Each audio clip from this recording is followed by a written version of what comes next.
welcome back to An Abundance of Sophie. I am Sophie and today I'm joined by my friend Adam here because if you guys have been around for a little bit or you follow me on Instagram, you're gonna know that recently, and by recently I mean a year ago, I got into bullet journaling and it's my new obsession. Yep. If you know me in person, you're probably sick of hearing about my bullet journal, but luckily for me, Adam isn't sick of it yet and he's looking to get into it himself. No, I was actually one of those people that was like, what's this hashtag Bujo on her Instagram every single day? Oh no, actually that looks quite interesting. Follow on Instagram hashtag An Abundance of Bujo to see my flip throughs. There you go. Gotta get that placement. Hey, gotta get the plugs in. So we just made a video over on Adam's channel about doing it on a budget because bullet journaling can be a little bit daunting when you're looking at it on Pinterest. Yeah, and that's exactly what like put me off doing it to begin with. I was just like, I don't have the time or the money or the energy to really go super sophisticated with it. But then after a while I was like, do you know what? All you need is the basic equipment. So that's what we cover more on my channel. What we're doing over here is kind of you showing me about the actual assembling the journal itself, the spreads and things like that, and how even the fanciest designs don't actually have to be that time consuming. Or that expensive. I haven't spent that much money, I don't think. No. And while I spend a lot of time, it's time that I spend by choice because I'm obsessed with it. So you make that time of the day. Exactly. Yes. I look forward to my bullet journaling because I find it relaxing and it's my wind down at the end of the day. I have a friend of mine who actually views bullet journaling as like a sort of mindfulness thing when they're doing their spreads for the next month. It's like, not only are you writing that out, you're like imagining how things are going to go and you sort of visualize it, and so it's like a motivational thing. It's like, absolutely. Oh, I'm drawing this out in front of me and I'm really looking forward to this actually happening, so let's go. Yeah, absolutely. So I went through my supplies on Adam's channel, so I thought I'd go through the journals themselves and how I make my journal, because I don't think I do it like all the Pinterest artists. But you have a very unique way of doing it. But I do it pretty. Yes, yeah, and you do it in a way that's like, as hopefully you'll see, that's like sort of aspirational, not in the sort of cheesy way as that sounds, but like a sort of kick in the ass. Yeah, it's not like fancy art or anything of like, oh my god, I can never do that without an art degree. It's sort of, oh, that's how you did it. It's like that sort of, here's one I made earlier sort of vibe. Absolutely. So let's kick it off. Yeah. How many journals have you got there? I'm currently working in 4. I can barely finish one for a year. Okay, so when I decided I was going to bullet journal, I spent about a week watching a whole heap of YouTube videos. Everyone said that they had the Leuchtturm 1917, so I went, okay, jumped on it, Amazon, and I ordered one. Yeah. And this is my baby. She has been through a lot. It's been a year. She's had a hard life, but she's hanging in there. But anyway, so the Leuchtturm was where I started, and I do consider it a good starting point. If you want to have a look inside my journal, I did make a video a couple of months ago that I will link here in the card, and I also do monthly flip throughs on my Instagram, so you can have a look at that. So I'm not going to bog us down today with looking at all the individual pages, but I thought I would give Adam a bit of an idea of how I approach a monthly setup. Yes. Yeah. I'm going to start with November because I made less errors there. Yeah. That's a nice one to share. So it took you till November to get like the whole thing right? Oh no, because then in December I made all of the mistakes. But I will be sharing some of those. Maybe I'll make another video about how I fix errors. That's not a bad shout, actually. But anyway, in November I started off with picking a theme. I went with fall because, you know. Because autumn and stuff and leaves and things. Yeah, and it's not fucking hot like it would be if I was back in Australia. So I was very much living that best life. It's just cold and drizzly and it gets dark at 3 in the afternoon. So yeah, for every month I do a theme, I pick a colour, so my colour is obviously orange if you haven't been able to work it out. And I do my trackers. So my trackers are something that's developed over the course of the year. I didn't do them for the first 2 months. Yep. And then I kind of started getting into it and I found what things I actually wanted to track. It wasn't just a matter of I've done the thing. Yep. It's, this is something I struggle to remember to do every day. Yep. But I really want to colour in the square, so I'm going to do it. It's like when you're lying in bed, you've been watching Netflix for 3 hours, you're like, I should go to bed, but I haven't brushed my teeth.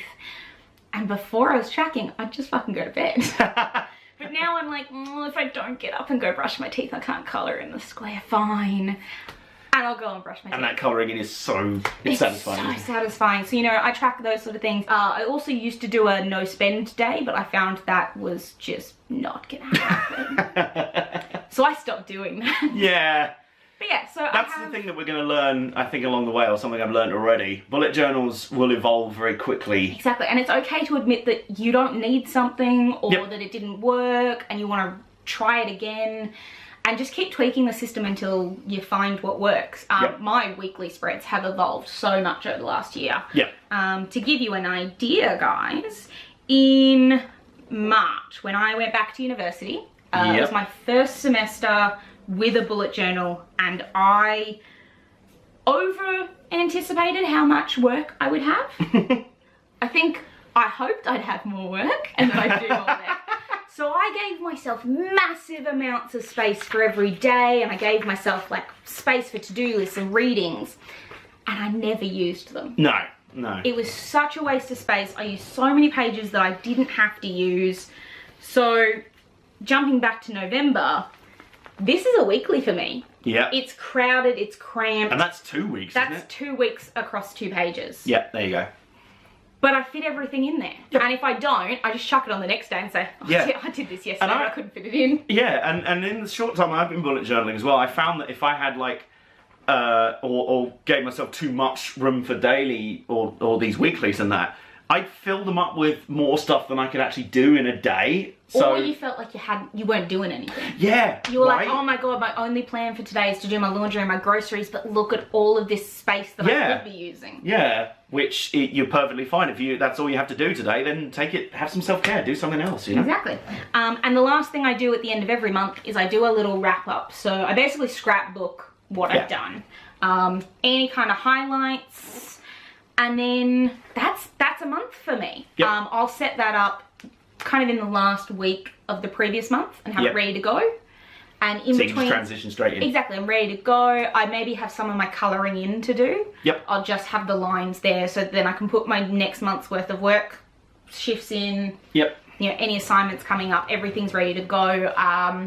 But otherwise, I'm ready when the month starts. Yep. Just got a bit of the artsy stuff to fill in, and I definitely leave some of that artsy stuff on purpose. Yep. Because that first 2 weeks, I'm antsy to set up the next month. Yeah, I don't want to get ahead of myself because I don't know, especially at the very beginning, I didn't know whether my weekly layout would work.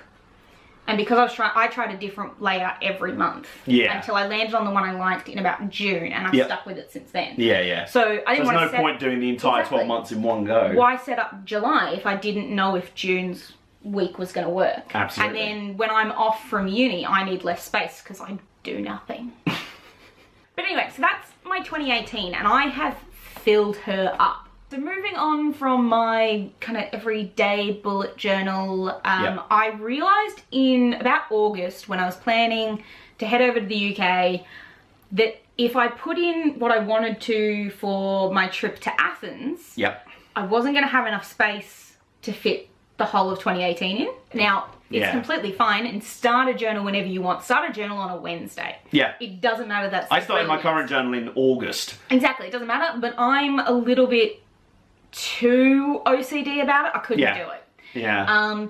So to try and decide, I didn't want to cut out Athens and not have it in there because it was going to be such a big trip for me, so I decided to start a new journal.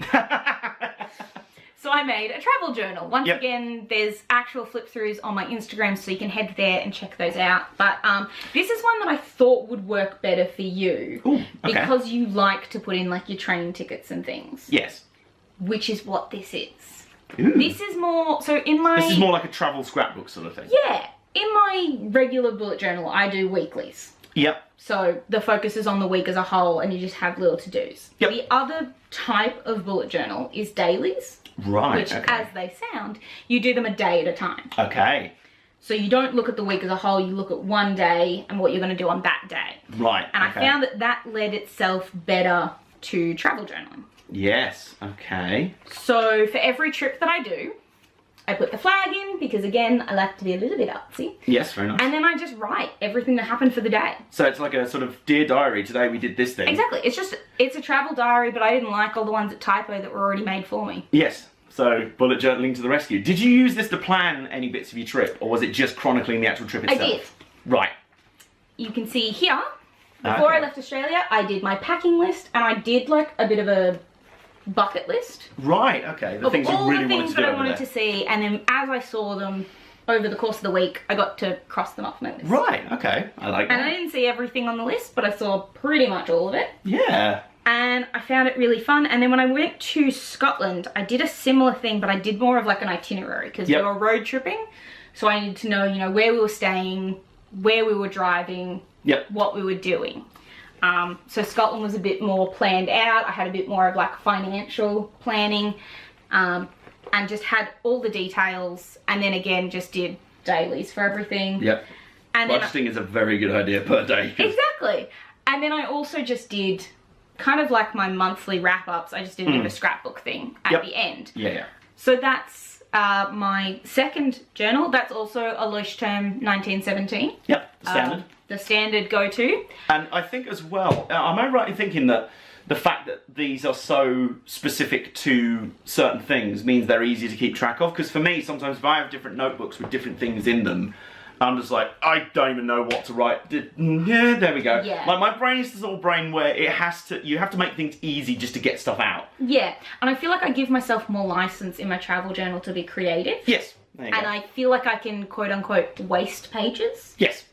Like I did a whole page that was just a stupid sketch that one of my friends did trying to draw the UK without a reference. There you go. And it looked ridiculous, but I loved it, so I cut it out and I stuck it in. Hey, there you go. Whereas in my regular journal, I'm like, do I want to spend that page? Because that might mean at the end of the year I'm a little bit tight on pages. Yeah. So, you know, I got a little bit more freedom in my travel journal to let me do whatever I want. And the best bit is, that's only half the journals you've had this year. Yeah. So, both the Leuchtturms I just got off Amazon. I think they're about $20, $25, not including postage. So they're a little bit on the pricey side, but they're created for bullet journaling. They've got page numbers, they've got indexes and key pages. Yeah. So they're more structured, so you've got a little bit of a head start and you don't have to start from scratch. Yep. But every page is a blank canvas, basically. Yeah. The next one I got was from Kaiser Craft. It's a little bit cheaper. It was originally $10, but they had a VIP sale where everything was half price. Oh, brilliant. So I got it for $5, which for the British people, it's about $2.50. Yeah. And it was kind of one of those things, I bought it just because I was really excited to find a dot journal. Okay. Forgot to buy a notebook for uni. Oops. Which I realised on the morning of my first lecture at 8 AM. So I quickly grabbed this off the shelf and it became my uni spread.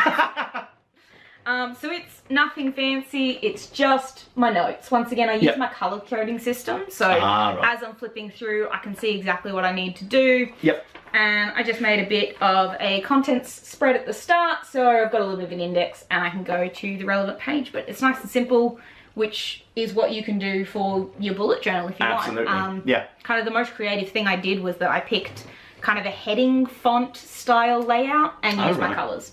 There you go. Because I like that consistency. Yep, there you go. That's all my journals, and I guess the point of this video is that while I put a lot of effort in, I also don't. It looks like a lot. It looks insanely complicated. Yeah. But it's not. It really isn't. It's drawing in some boxes for the days, colouring in a little triangle so it suits my theme, and I use stencils. Yep.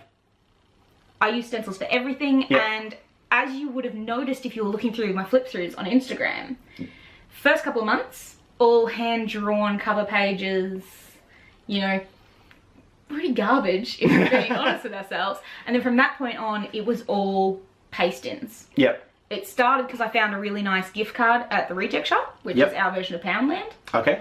And then from there, I just started doing that every month. Perfect. Every time I found a gift card, or at Kaiser Craft, if I found a nice piece of scrapbook paper, I'd use that. Yep. I'd find a washi tape, a marker, and a pencil that tied into that card, and that was my theme for the month. Yeah, there you go. That's been it. I spend more time on my collections now, because I can.